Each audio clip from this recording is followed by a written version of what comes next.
Olá, família, sejam todos bem-vindos ao estudo diário das Escrituras. Hoje nós vamos estudar aqui o testemunho do profeta Joseph Smith, tá bom? Que está aqui no início, né, do livro de Mórmon, compartilhando como ele obteve as placas, tá bom? As placas aqui, que é o registro do livro de Mórmon, tá bom? Ao invés de eu ler na própria testemunho de Joseph Smith aqui na capa do livro de Mórmon, nas primeiras páginas aqui, eu vou ler lá em Joseph Smith História, do versículo 27 até o versículo 54. Porque lá em Joseph Smith História tem um pouco mais de detalhe do que o que está dentro aqui da página do livro de Mórmon, tá bom? Então, aqui está muito resumido. E até mesmo esse, né, que eu vou compartilhar de Joseph Smith História, também está resumido. Então, eu busco um pouco de informação mais nos livros de história da igreja, tá bom? Livros Santos, volume 1, tem Revelação em Contexto. Esses livros trazem alguns detalhes que às vezes não estão ali por conta de resumo, tá bom? Então vamos lá. Do versículo 27 aqui até o versículo 29, vou fazer um breve resumo aqui, né? Ele conta que após a, a visão, né, que ele teve do pai e o filho, tá bom? A primeira visão ali, que ele compartilhou com as pessoas, mas ele acabou sendo perseguido. Ninguém acreditava nele e ele acabou sendo perseguido. Ele conta que a perseguição veio tanto por pessoas que não eram religiosas, como também os religiosos e pastores na época também. Houve ali uma perseguição por conta deles, né? E aí ele conta aqui, né, nas próprias palavras dele: se supunham eles que eu estava iludido, deveriam ter procurado de maneira apropriada e afetuosa conquistar-me. Mas não foi isso que aconteceu. As pessoas o rejeitavam, xingavam, chamava de mentiroso, daí para cima, né? Fazendo com que ele se sentisse sozinho. E essa maneira dele se sentir sozinho, ele acabou buscando amizades joviais. E ele conta que se envolveu com alguns pecados, né? Nada tão sério, né? Ele até compartilha aqui, dizendo o seguinte aqui, ó: ao fazer essa confissão, ninguém deve crer-me culpado de qualquer pecado grande ou maligno. Jamais existiu em minha natureza disposição para tal. E também ele conta por que ele se sentiu dessa maneira, né? Ele diz aqui, ó: é, o que não condizia com a conduta daquele que deveria ser mantida por uma pessoa que fora chamada por Deus. Então, ele conta que mesmo os pecados sendo, vamos colocar dessa maneira aqui, mais leve, ele sentiu um grande peso, tá bom? Porque ele havia visto Deus o Pai e Jesus Cristo. Então, ele acredita que a conduta dele deveria ser diferente por conta disso, né? É igual a conduta de um cristão. Um cristão, ele deve ter uma conduta melhor ainda, por quê? Porque ele fez um compromisso com Deus de guardar os mandamentos, tá bom? Todo mundo tem que guardar o mandamento, mas quando a gente faz um compromisso com Deus, a nossa conduta tem que ser melhor ainda. E aqui o fato de Joseph Smith ter visto Deus o Pai e Jesus Cristo, isso pesou sobre ele, né, de alguns erros que ele estava cometendo, conforme ele falou aqui. Porque até essa parte é importante, né? Porque a partir do versículo 30 aqui, nós vamos ver que ocorreu aí 3 anos, né?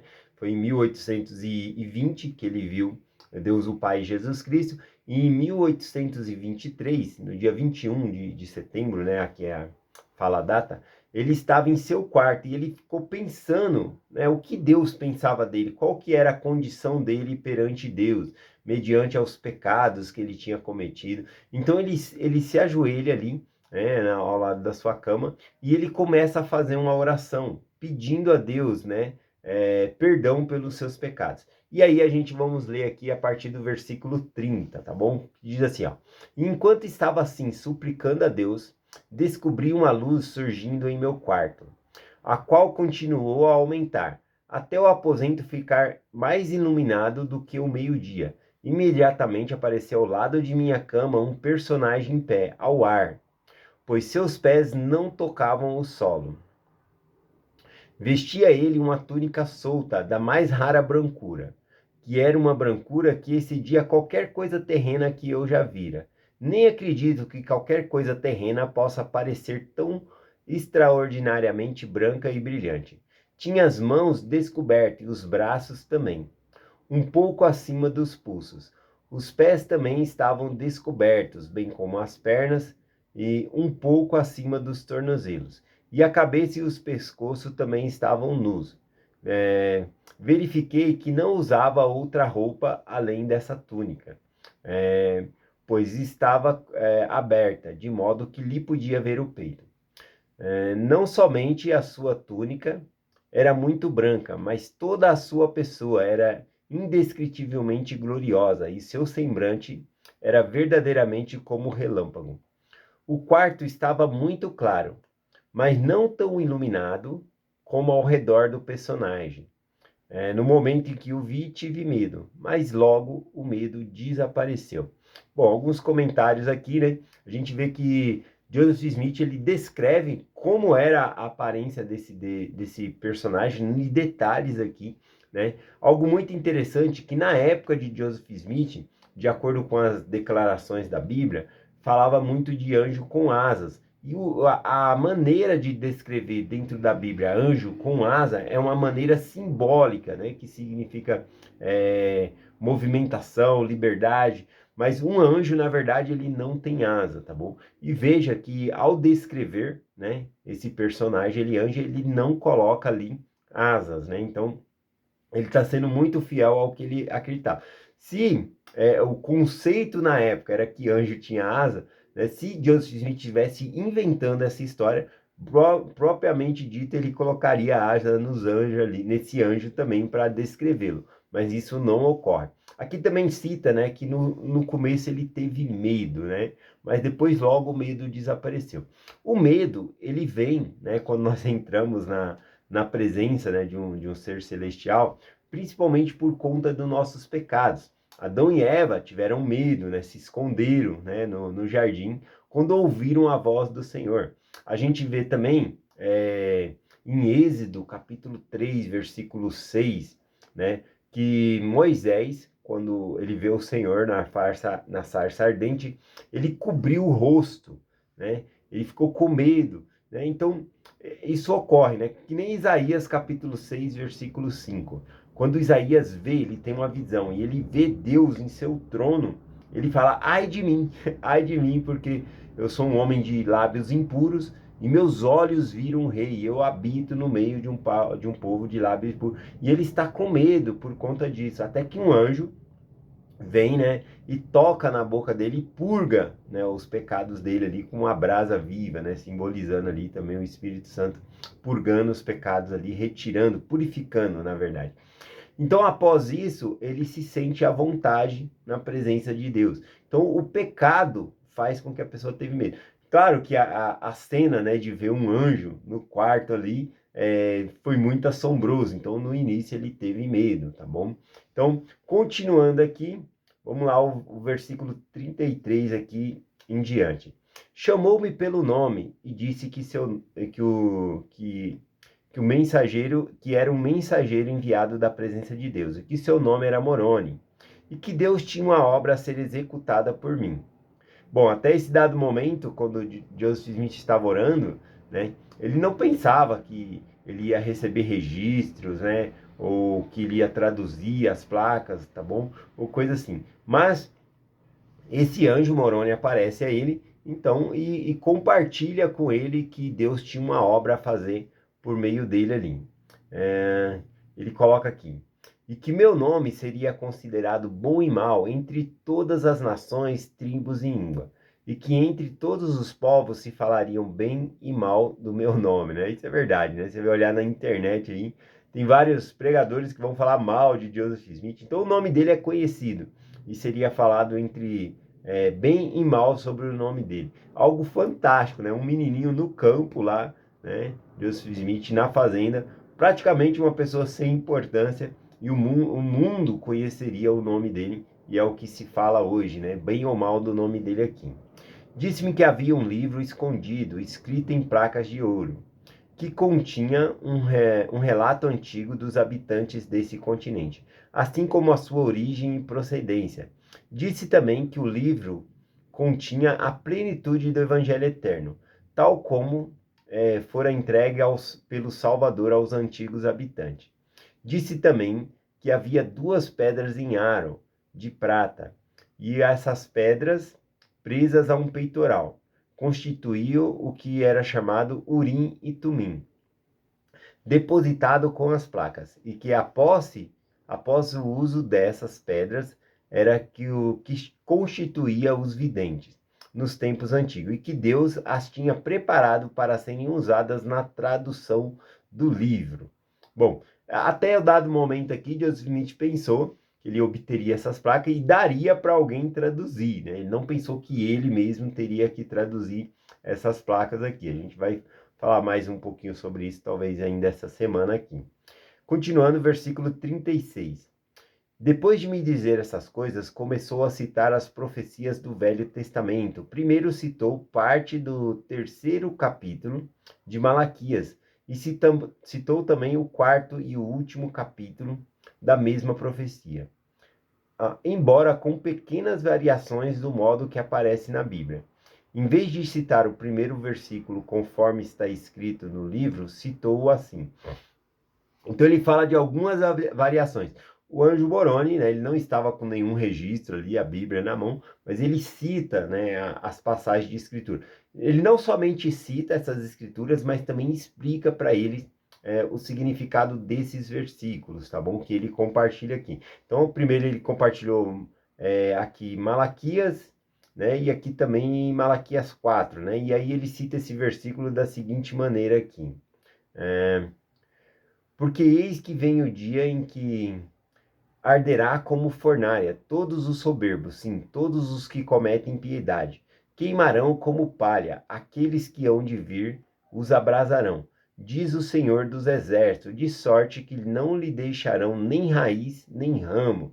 Bom, lá na escritura, né, original na Bíblia, não cita essa parte aqui que diz aqueles que hão de vir, né? Eu imagino que esse que diz que aqueles que irão de vir significa os anjos que virão com o Senhor na sua vinda, né? Porque uma multidão de anjos junto, né? Eles vão ter uma tarefa, tá bom? E vai ser limpar a terra, né? Purificar a terra aqui, tá bom? Então tem algumas variações conforme eu estou citando aqui. O versículo 38 diz assim, ó. Citou também o 5º versículo assim. Eis que eu vos revelarei o sacerdócio pela mão de Elias, o profeta, antes que venha o grande e terrível dia do Senhor. Lá em Malaquias não fala sobre o sacerdócio, aqui nessa parte que o anjo Moroni cita, fala sobre o sacerdócio, né? Que o Elias, ele revelaria ali o sacerdócio, tá bom? Vamos lá, versículo 39. Citou também o versículo seguinte de maneira diferente. Ele plantará no coração dos filhos as promessas feitas a seus pais, e o coração dos filhos voltar-se-ão para seus pais. E se assim não fora, toda a terra seria totalmente devastada na sua vinda. Então, aqui a parte interessante que ele está compartilhando, né, com a diferenciação da Bíblia, fala sobre que ele vai plantar no coração dos filhos as promessas feitas aos pais. Ou seja, por meio do convênio, nós recebemos as mesmas promessas de Abraão, Isaac, Jacó. É ligado, né? Nós somos o povo do convênio, nós somos ligados a esse convênio. Então, ele liga isso, né? E que os filhos, eles vão ligar essas promessas aos seus pais, seus antepassados. E aí entra o trabalho de genealogia e trabalho no templo, tá bom? Então, eu gostei dessa parte aqui da maneira que fala também. Na parte na Bíblia fala sobre para que Deus não venha e fira a terra com uma maldição. Essa maldição poderia ser traduzida como devastação ou desperdiçada. A terra haveria um grande desperdício de número de pessoas salvas se não houvesse o trabalho vicário, tá bom? O trabalho de unir o coração dos filhos aos seus pais, fazer esse elo, essa corrente, tá bom? Então é disso que se trata aqui essa parte. Vamos lá, versículo 40 ainda continua dizendo aqui, 40 em diante. Além disto, citou o capítulo 11 de Isaías, dizendo que essas estavam prestes a ser cumpridas. Citou também o 3º capítulo de Atos, versículo 22 e 23, exatamente como estão no Novo Testamento, né? Aquela parte que fala que Moisés falando que vai surgir um profeta semelhante a ele e que todo aquele que não ouviu o profeta seria extirpado, ou seja, separado do meio do povo. E esse profeta é o próprio Cristo, tá bom? Mas ainda não chegaram, o próprio Ângelo Moroni citou, né, para Deus, que ainda não chegaram ao tempo em que todos aqueles que não crescem em Cristo seria separado aí como o povo de Deus, tá bom? Vamos dar uma adiantada aqui por conta do tempo. Ele cita várias escrituras, cita Joel, outras escrituras aqui, tá bom? Para Joseph Smith. Vamos continuar aqui, versículo 42. E disse-me que quando eu receber as placas sobre as quais havia falado, porquanto o momento ainda não havia chegado de obtê-las, e ainda não chegara. Ninguém deveria mostrá-las, nem o peitoral, nem o urim e tumim, salvo aqueles que me fosse ordenado mostrá-los. E se eu o fizesse, seria destruído. Enquanto falava comigo a respeito das placas, minha mente abriu-se de tal modo que visualizei o lugar em que estavam depositadas. Isso tão claramente, nitidamente, que reconheci o lugar quando o visitei. Bom, aqui a gente dá para fazer uma diferenciação, o que é uma visão e o que é uma visita, tá bom? Por exemplo, o Ângelo Moroni estava no quarto de Joseph Smith. Isso era uma visita, ele estava lá pessoalmente, tá bom? Enquanto ele estava falando sobre os mandamentos de Deus e falando sobre as placas, a mente de Joseph se abriu, que ele viu o lugar onde estava depositado as placas. Isso era uma visão, porque ele estava no quarto dele e a mente dele se abriu para mostrar onde estavam as placas. Tá bom? Então isso era uma visão. E o que estava acontecendo ali com Joseph e o anjo, isso era uma visita pessoal ali. Comumente, né, a gente chama a aparição de Deus o Pai Jesus Cristo a Joseph Smith como primeira visão. E a palavra visão, então, fica no termo errado, né? Porque, na verdade, foi uma aparição, foi uma visita de Deus o Pai Jesus Cristo a Joseph Smith. Não foi um sonho, uma visão, né? Mas a gente acostumou a chamar de primeira visão, aí a gente fala, mas sempre tenha em mente que não foi uma visão que Joseph Smith teve quando ele foi orar, né, em 1820, tá bom? Aquilo foi uma aparição, uma visita de Deus o Pai Jesus Cristo a Joseph Smith, tá bom? Continuando aqui, né? Após essa comunicação, vi a luz do quarto começar a concentrar-se imediatamente ao redor do personagem, tá bom? E aí ele viu como se fosse um condutor, né? Ele indo levado aos céus ali. Ele ficou, vou resumir o restante aqui por conta do tempo. E ele ficou pensando sobre a singularidade daquilo que havia acontecido, né? E aí o que acontece? Ele ficou surpreso quando novamente o quarto começou a ser iluminado, né? E aí novamente ele vê ao lado da sua cama, da mesma maneira, o mesmo personagem, que cita para ele as mesmas coisas que ele tinha acabado de falar, cada versículo, todas as coisas ele falou a mesma coisa. E no final ele acrescentou ainda algumas coisas para que Joseph Smith pudesse aprender algo novo, tá bom?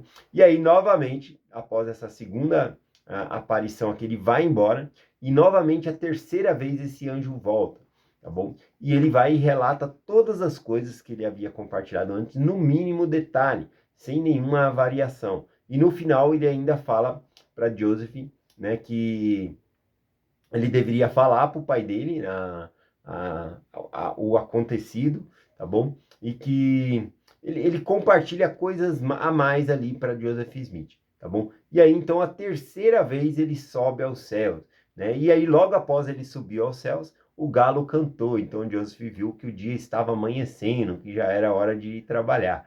Então, ele se arruma, vai trabalhar, mas ele falta forças, né, para trabalhar ali. O pai dele, percebendo que faltava força para ele trabalhar, isso por conta de uma grande experiência espiritual, isso drena nossas forças, né, física. A gente vê isso nas escrituras. E aí, então, o pai dele manda ele embora, mas quando ele está indo, voltando para casa, que ele vai atravessar a cerca, falta-lhe forças, e ele cai, né, no chão ali, inerte. E aí, quando ele recobra o ânimo e ele olha para cima, ele vê o mesmo personagem. E o mesmo personagem, ele fala as mesmas coisas para ele. E ordenou a ele que falasse ao pai dele as coisas. Já havia ordenado antes. Joseph Smith relata que ele ficou com medo de contar para o pai dele e o pai dele não acreditar, né? Mal ele podia acreditar no que havia acontecido, então ele acabou não compartilhando e agora o anjo Moroni vai lá e fala para ele contar. Então ele volta até o pai dele, conta, né, toda a experiência que ele teve a noite toda, o que ocorreu até aquele momento, e o pai dele disse que ele deveria fazer exatamente o que o mensageiro pediu, porque aquilo era de Deus. Então Joseph Smith vai, né, até a colina para ver lá as placas, né, para dar uma olhada nas placas a qual o anjo havia mostrado para ele em visão. Bom, vou finalizar aqui por essa parte, tá bom? E amanhã a gente volta desse ponto aqui na mensagem aqui no YouTube. Importante dizer sobre a repetição. A gente observa que é muito importante esse trabalho de repetição. A gente lê as escrituras e depois a gente lê de novo. Não é a primeira vez que a gente está estudando o livro de Mórmon, não é a primeira vez que a gente estuda a Bíblia. A gente é um contínuo, a gente sempre tem que estar estudando. A repetição ela é importante, né? Se nós obedecêssemos o mandamento a primeira vez que fosse nos ensinado, né, não teria necessidade, mas a gente esquece, a gente acaba caindo em erros. Então é muito importante para que nós possamos nos fortalecer no Senhor, de ouvir os mandamentos de novo, de ouvir a palavra do Senhor todos os dias. Esse processo de repetição, ele é muito importante. E observe que cada vez que o anjo Moroni, ele voltava a Joseph Smith, ele compartilhava as mesmas coisas e depois acrescentava algo a mais. Assim também é com as escrituras. Nós aprendemos mesmas coisas, mas nos permitimos a aprender mais, né? O Senhor pode nos dar mais por meio do estudo das Escrituras. Sempre tem algo mais para nós aprendermos, tá bom? Então, a importância de todos os dias nós estarmos aqui estudando junto as Escrituras. É essa mensagem que eu compartilho com vocês.